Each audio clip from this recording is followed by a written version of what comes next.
पहिले पर ध्यान दो होइबू तबे मोटोइबू आ बुद्धि चली ना तो माहौल कबो ना बदली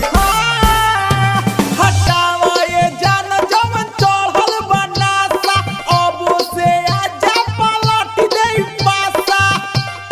अरे पलट दे